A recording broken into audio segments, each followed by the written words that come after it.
பண்றதுன்னு பார்க்கலாம். மாங்காய் சாதம் பண்ணுறதுக்கு நான் 1/2 கப் சீவன மாங்காவை எடுத்திருக்கேன். நல்ல புளிப்பாக இருக்க மாங்காயை பார்த்து எடுத்துக்கோங்க. கேரட் சீவில் இந்த மாதிரி நல்லா சீவி எடுத்துக்கோங்க. இப்போ நம்ம மாங்காய் சாதம் பண்ண ஸ்டார்ட் பண்ணிடலாம். அதுக்கு ஒரு பேனை ஹீட் பண்ணிட்டு 4 டேபிள் ஸ்பூன் போல் நல்லெண்ணெய் சேர்த்துடலாம். மாங்காய் சாதத்துக்கு நல்லெண்ணெய் சேர்த்தா டேஸ்ட் ரொம்ப நல்லாயிருக்கும். ஆயில் ஹீட் ஆனதுக்கப்புறமா 1/2 டீஸ்பூன் கடுகு சேர்த்துக்கலாம். கடுகு உடைஞ்சதுக்கப்புறமா 1 டீஸ்பூன் பச்சைக்கடலை பருப்பு, 2 டீஸ்பூன் உளுத்தம்பருப்பு சேர்த்துட்டு இது லைட் ப்ரௌன் ஆகிற மாதிரி வறுத்துக்கலாம்.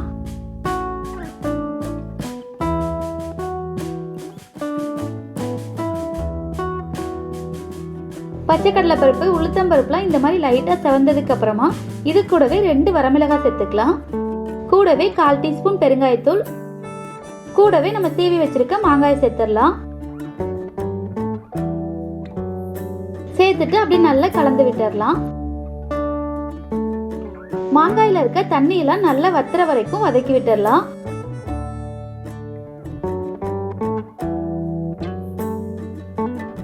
இப்போ கரெக்டா 5 நிமிஷம் போல இருக்கு. பாருங்க தண்ணி எல்லாம் வத்தி நல்லா வதங்கிடுச்சு. இப்போ நம்ம இது கூட மசாலா சேர்த்துடலாம். 1 டீஸ்பூன் உப்பு. 1 கப் சாதத்துக்கு 1 டீஸ்பூன் கரெக்டா இருக்கும். உங்க தேவைக்கு ஏற்ற மாதிரி நீங்க அதிகமாவோ கம்மியாவோ சேர்த்துக்கோங்க. கூடவே 1/2 டீஸ்பூன் மஞ்சள் தூள், 2 டீஸ்பூன் மிளகாய் தூள். இது கொஞ்சம் காரமாக இருந்தால் தான் டேஸ்ட் நல்லா இருக்கும். அதனால நான் அதிகமாக சேர்த்துருக்கேன். உங்கள் தேவைக்கு ஏற்ற மாதிரி நீங்கள் அதிகமாகவோ கம்மியாவோ சேர்த்துக்கோங்க. கூடவே 2 கொத்து கருவேப்பிலை இலை சேர்த்துட்டு அப்படி நல்லா கலந்து விட்டுடலாம்.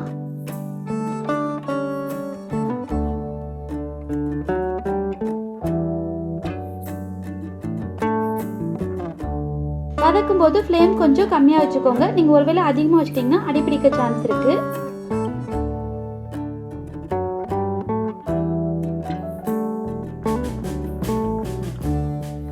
இப்போ கரெக்டா 5 நிமிஷம் போல இருக்கு. பாருங்க இது நல்லா வதங்கிடுச்சு. மசாலாவோட பச்சை ஸ்மெல்லாம் சுத்தமா போயிடுச்சு. இப்போ நம்ம ஸ்டவ் ஆஃப் பண்ணிட்டு இதை ஆற வச்சிடலாம். ஆறுனதுக்கு அப்புறமா சாதம் கலக்கலாம். இப்போ நம்ம மாங்காய் தொக்கு நல்லா ஆறிடுச்சு. சாதம் கலந்துடலாம். மாங்காய் சாதம் பண்றதுக்கு எனக்கு 1 கப் ரைஸ் எடுத்து இந்த மாதிரி சாதம் வடிச்சு எடுத்திருக்கேன். சாதம் ஒன்னோட ஒன்று ஒட்டாம இந்த மாதிரி உதிரி உதிரியா இருக்க மாதிரி பார்த்துக்கோங்க. இப்போ நம்ம சாதம் கலந்துடலாம். இது கூடவே 1 டேபிள் ஸ்பூன் போல நல்லெண்ணெய் சேர்த்துக்கலாம். நம்ம இந்த மாதிரி ஆயில் சேர்த்துட்டு சாதம் கலந்தோம்னா சாதம் ஒன்னோடு ஒன்று ஒட்டாம உதிரி உதிரியா இருக்கும். சேர்த்துட்டு இது அப்படியே நல்லா கலந்து விட்டுடலாம்.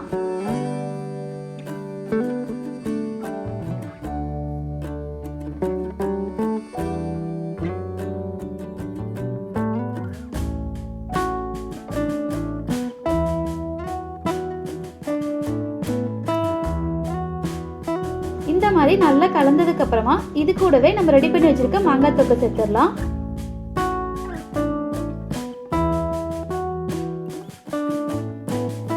சேர்த்துட்டு இது அப்படியே நல்லா கலந்து விட்டுடலாம்.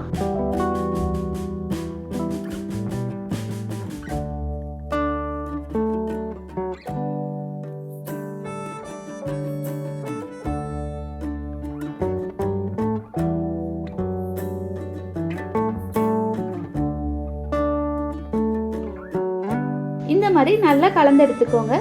அவ்வளவுதான், நம்மளோட மாங்காய் சாதம் ரொம்ப சூப்பரா தயாராயிடுச்சு. இப்போ நம்ம இது ஜாலியா சாப்பிடலாம்.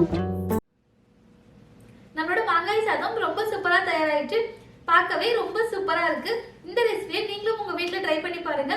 உங்களுக்கு பிடிச்சிருந்துச்சுன்னா சிம்பிள் கிச்சனுக்கு சப்ஸ்கிரைப் பண்ணுங்க.